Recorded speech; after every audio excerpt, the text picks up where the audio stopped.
Before I start, I woke up this morning to 20,000 downloads on my podcast dashboard, which means between all of the episodes on this channel, the play button has been clicked 20,000 times. And while I have no real gauge as to like what's a lot and what's a little in terms of downloads, I wanted to just say a quick thank you for being here and leaving your reviews and all the DMs that you guys send me about the podcast. The podcast has been great to connect with you guys in like a different format that I wasn't expecting.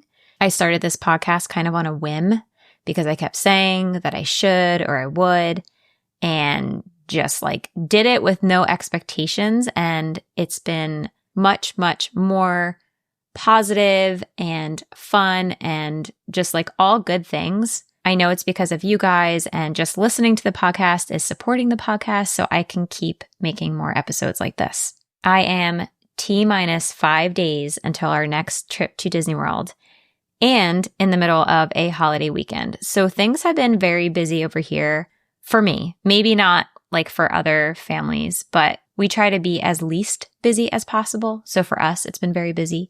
But the good news is that the girls' bags are packed, which is wonderful.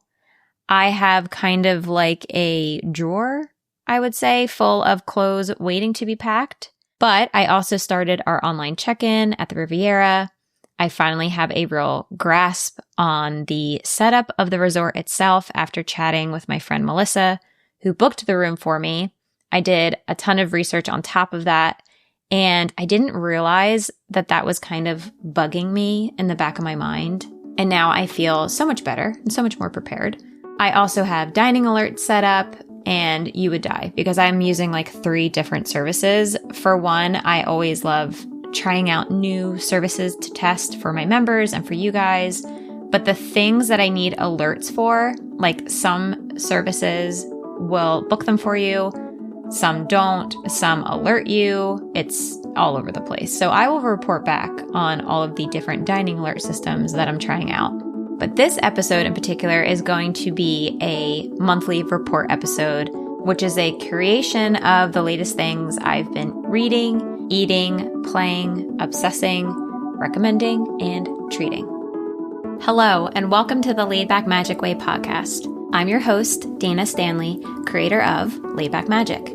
As a mom of 3, I know how tough it can be to find time to plan a Disney World trip that doesn't leave you feeling stressed or overwhelmed. That's why I'm here, to help moms like you create Disney vacations that feel even better than they look on paper.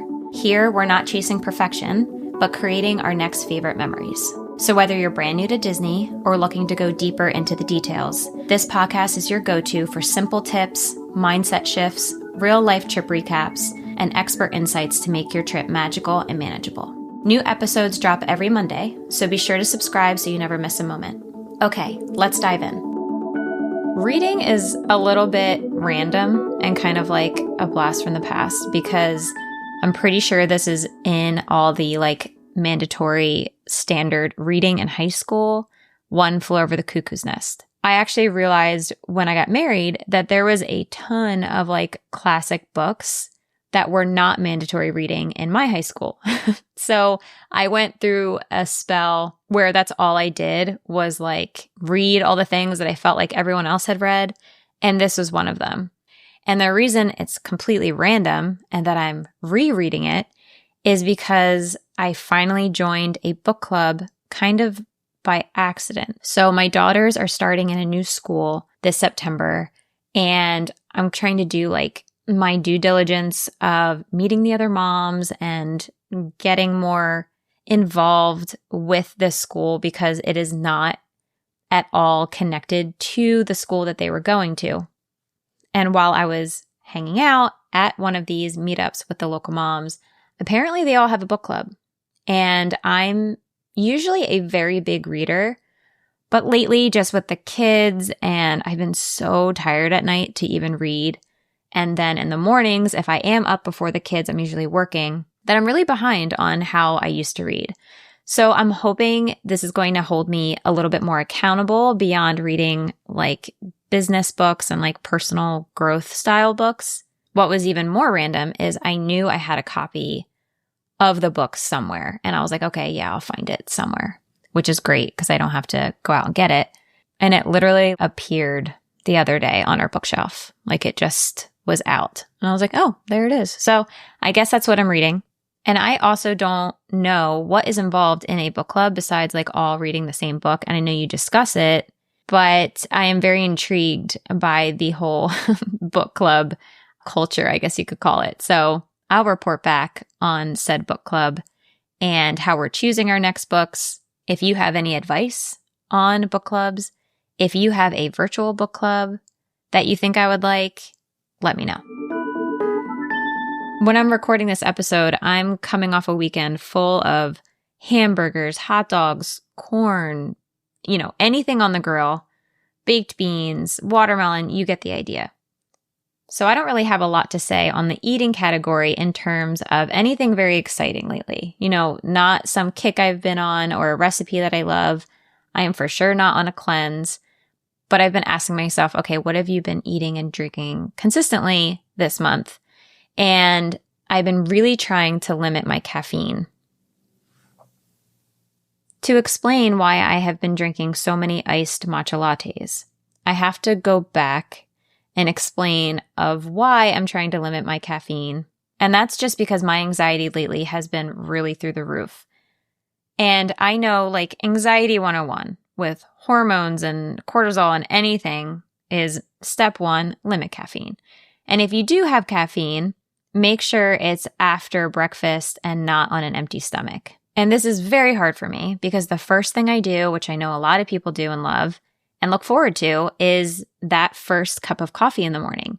Which the thing about caffeine with me is it doesn't really make me energetic or even like jittery. It just makes me feel weird. Like I get very overwhelmed feeling and hot and almost like tingly. And I don't necessarily even think that it's caffeine. I just like don't feel right.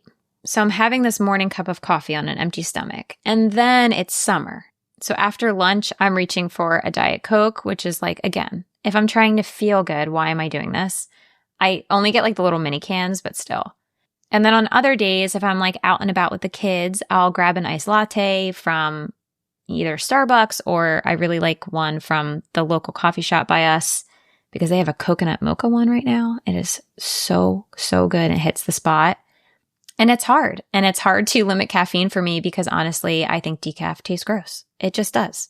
So I'm still having caffeine in the morning, but I'm trying to do 2 things that I think are helping. And first, I actually switched from a cup of coffee to a double espresso, which sounds crazy and stupid. Like, Dana, why would you go from coffee to espresso when you're trying to limit caffeine? But the coffee I was drinking was like 170 milligrams of caffeine. But the double espresso, I couldn't find the exact amount, but it's more like 120, 150 milligrams of caffeine. So it's actually less. And then what I'm really trying to do is while I'm drinking said double espresso, I'm trying to eat with it. I can't seem to like have enough time in my morning to eat first and then leisurely have a cup of coffee. Like I'm at home with 3 kids in the summer. Like I have to be multitasking. So coffee with my breakfast, I feel like is still a lot better.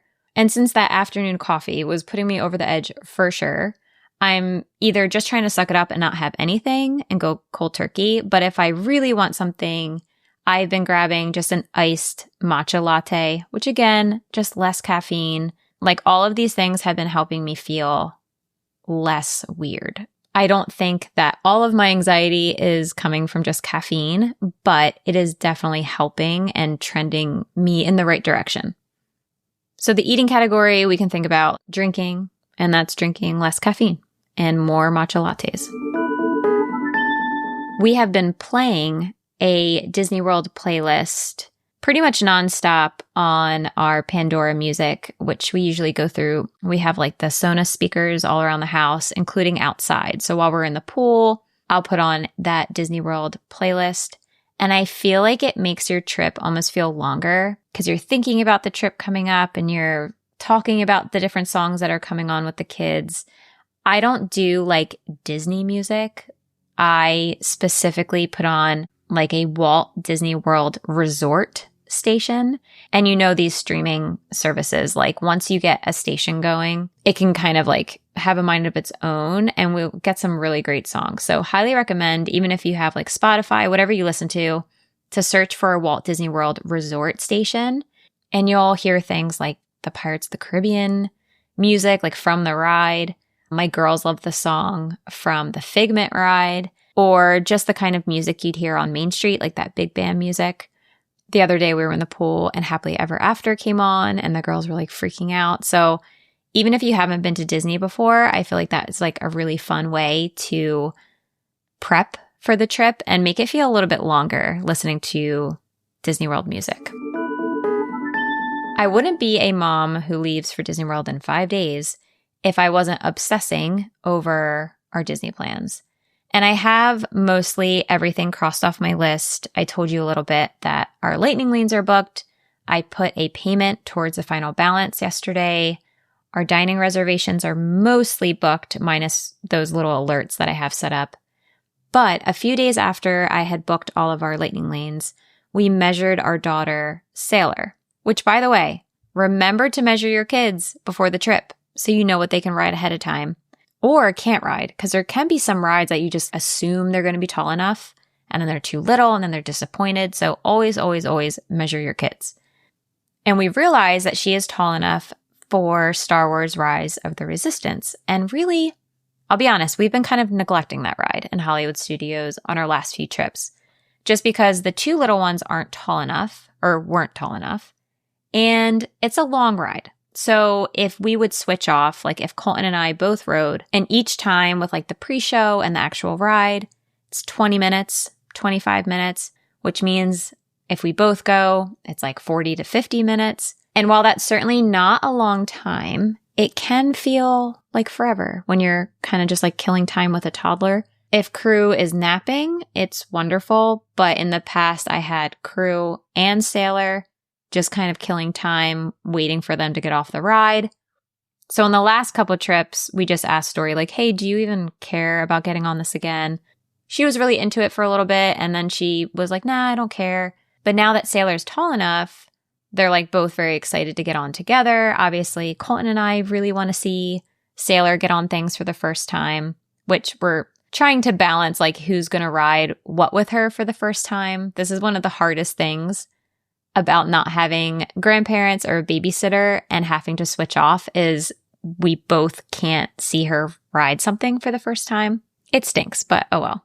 So I'm obsessing a little on our Hollywood Studios day in particular with this new information because A, the crowds are going to be high on this day. We're going on a Friday. I knew that the crowd calendar said it was going to be high, but you know what? The girls really wanted to do it first.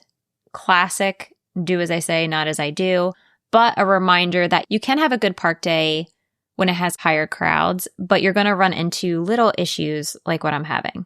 Knock on wood, I'm usually very good at getting early return times, so I was thankfully able to get a 9:45 lightning lane for Mickey and Minnie's Runaway Railway. If you're not familiar with lightning lanes, that just means we can go scan in to the lightning lane, which is a shorter line than the regular line, starting at 9:45, which great, wonderful, fine. But my plan was to go to Toy Story Land more in the morning and then shift to the Star Wars stuff around lunchtime. And there is a method and thinking to all of this that I don't have time to get into, but I was really trying to get a lightning lane for Toy Story Mania sometime like mid-morning, even like 11. But this one was giving me a hard time, I'm not going to lie. I was able to originally get, I think, like a 3 p.m. lightning lane, which is like not happening. We're going to be sitting by the pool at 3. I got it up to 1 p.m., which is a little bit better, but I'm still trying to bump that up. Now I'm thinking about getting single passes for Rise of the Resistance for all 4 of us. And yeah, I'm obsessing about it. This is the only day that is giving me a little bit of a hard time with balancing our priorities, for one, because now the priorities have shifted. And really, this was the only park where the lightning lane times weren't amazing, which again tells me it's going to be a little bit higher in crowds And the price of Lightning Lane Multipass for this day was actually on the high end. So all red flags, things that I will for sure iron out, but this is what I'm currently thinking about and kind of retweaking. The other days are totally fine. But now that we are prioritizing something different than what I originally thought, I'm going to do one last run through, probably chat with the girls a little bit like, hey, it sounds like you girls are really excited to ride the Star Wars ride. Are you okay with scratching, blank off the list, and see what they say. I for sure should not put this under recommending and more like trying. I should have turned treating into trying, because this is what I've been trying to do every day. And I really want to stress this, because when I say recommending, it's really a terrible category for me to put it under. But I will say that when I pull this off, which I'll get to in a minute, it's been making my entire day like a win in terms of productivity and feeling like it just feels like a good day. So I'm calling this 10 before 10. And it came about because I follow and have a lot of go-getter friends, like the kind of people that wake up at 5 a.m. and work out and have big businesses. And they each have their own morning routine of sorts. If you've ever heard of 75 Hard, which I have not done, it has like a protocol. You drink a gallon of water a day, read 10 pages of a book, that kind of thing. And while I have no intention of doing 75 Hard, I do very well with that style of like a set routine to keep you more focused that stays the same every day. I think because it takes the mental thinking and guesswork out of what to do, so it's less mental work, I'm more likely to actually do it. I've been doing little things like this a lot this summer, like Mondays, we go to the library. It doesn't matter what else is going on. Tuesday, we go to the beach, and then we'll have tacos for dinner because it's Taco Tuesday. You get the idea. So I've been trying to figure out my own version of like a 75 Hard for my mornings. And that's when I came up with 10 before 10, meaning 10 things before 10 a.m. This is working for me because some mornings I'm up at 6, but then other mornings, like if crew is up in the middle of the night, we both sleep in. I'm up at like 7:30. So having just this list of things I need to do before 10 gives me a lot of room instead of like, I have to get up at 5 a.m. every morning. It doesn't have that pressure, but it helps me condense what I absolutely need to do to set my day right. Some of these things you're going to roll your eyes at for sure, but I really think that coming up with your own 10 things that make you feel good could really be great for everyone. And just know that you got the most important things out of the way before 10 a.m. So here are my 10 before 10. Number 1, make my bed. I know it takes like 30 seconds. I've timed it. This is for sure the easiest thing to cross off the list, but I've noticed if there's ever a day that I don't make my bed, it's not like it happens at 11 or 2. It just doesn't get made if I don't do it before 10. These aren't necessarily in chronological order, but typically the first thing I do when I get out of bed is sit at my computer and I will do one little work and one big work is what my brain says. That one little work is usually just checking in on my members and checking our community to make sure there's no questions that people need answered. And if they don't, that little work could be like an Instagram story or scheduling a newsletter, something very light while I'm waking up, starting to drink some water. And then I go right into one big work. So this is usually something that I'm not going to complete in the morning. It's something that I'm going to chip away at. So it's something bigger, like maybe a podcast episode, like I have to outline a script. It could be to write a newsletter. It could be to update the Magic Kingdom guide, something that's high priority and takes like a lot of focus to do. And I feel so good when I get something like this done first thing in the morning. Then 4 or 5 are self-explanatory of doing a load of laundry, getting that going, and then emptying the dishwasher from the night before. I don't know why these things take like 2 minutes if I do them in the morning versus like 2 hours if I wait until later in the day. And next is to have a plan for dinner. It drives me so insane when I don't know quite what we're going to have for dinner because it'll pop up in my head like a little bloop, bloop, bloop, about 20 times a day. So I like to do this first thing in the morning. Like it could be just that, okay, we're having pasta and meatballs tonight. Check. It could be getting something out to thaw or throwing something in the crock pot for later that night. Even if we're going out to dinner or have plans somewhere, like that's taking care of dinner, crossing it off the list. And while I'm doing all of these things, I am working on number 7, which is drinking 40 ounces of water. I'm trying to get 40 ounces of water before 10 a.m. But the biggest thing I struggle with is the next thing, which is to have a high protein breakfast. I definitely have like blood sugar issues, and then we're talking about my anxiety. This is the biggest thing that I should be doing, and for some reason, it's the hardest for me. Like I make sure the kids eat, and I don't know if I just don't have much of an appetite in the morning, but I have to really, like it has to be something on the list or I won't do it. And that's just to have some eggs or have a sausage or something. And I feel so much better really for the entire day when I do this. And I don't know why it's so hard for me. Number 9, I'm not going to lie, usually happens at like 9:30, like just enough time to get a workout in, like a 30-minute workout.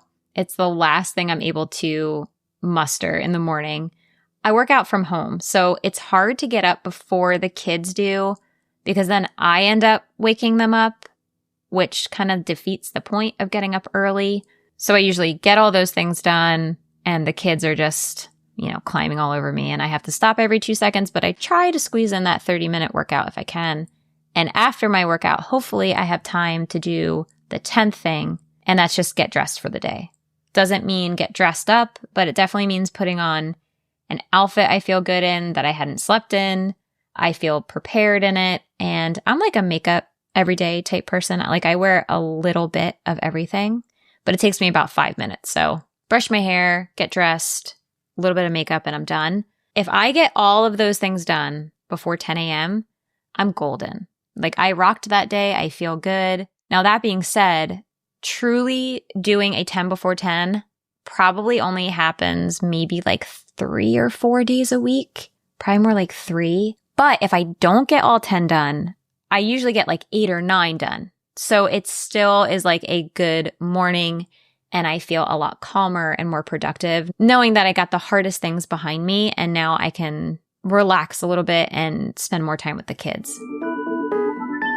The last thing is treating, and I actually had to ask Colton what I've been treating myself to because I could not come up with anything. And he mentioned affogato because I was on a little bit of an affogato kick. And then I'm like, no, I stopped that because I'm trying to cut down on caffeine. I treated myself to a new pair of shorts recently, but that's just like, I needed shorts, When I really think of what has felt like a treat, and especially trying to do the 10 before 10, it's been having an hour of babysitting. And yes, you may laugh at an hour, but you know how much you can get done in an hour when you realize you only have an hour. So my neighbor's daughter is home from college for the summer, and I will literally walk the kids over to her house, which is like 50 feet away, maybe less. So I don't pack them anything. Like I don't have to bring a change of clothes or snacks or anything. It's literally just an hour, like once a week. They just hang out at her house. They play with her cat. They get some old dolls out and stuff. It's been amazing.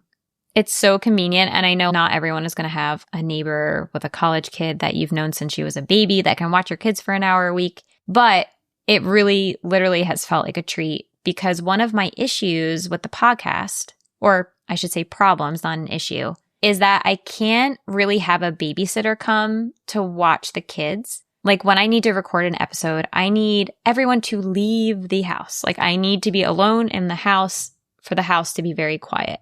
Our house is well over 100 years old and we love her dearly, but she's very open and creaky and like compact. So there's nowhere to go in our house where you can't hear each other, if you know what I mean. And it's really felt like a treat, like having that hour in silence, talking to you guys, like, listen, yeah, it's just me. It's so nice. That's it for this month's report. I have a lot of content coming after our trip with all things Walt Disney World, with reviews and what we did with our 9-year-old, 5-year-old, and 20-month-old. So this was a great break from all of that Disney World planning. Although don't worry, you will be hearing much more of that coming soon. Thanks again for listening to this week's episode, and I will see you next time. Thank you so much for joining me on this episode of the Laid Back Magic Way podcast. If you enjoyed today's episode and it was helpful for you, it would mean the world to me if you'd write a quick review. Your reviews help more moms like you find the show, and I read every single one of them. Seriously, thank you in advance. You can find me on Instagram at Somewhere Worthwhile, and I'd love to hear from you there. DM me if you have any questions about this episode or what you'd like to see in future ones. Until then, keep planning for your next favorite memory, and I'll see you next time.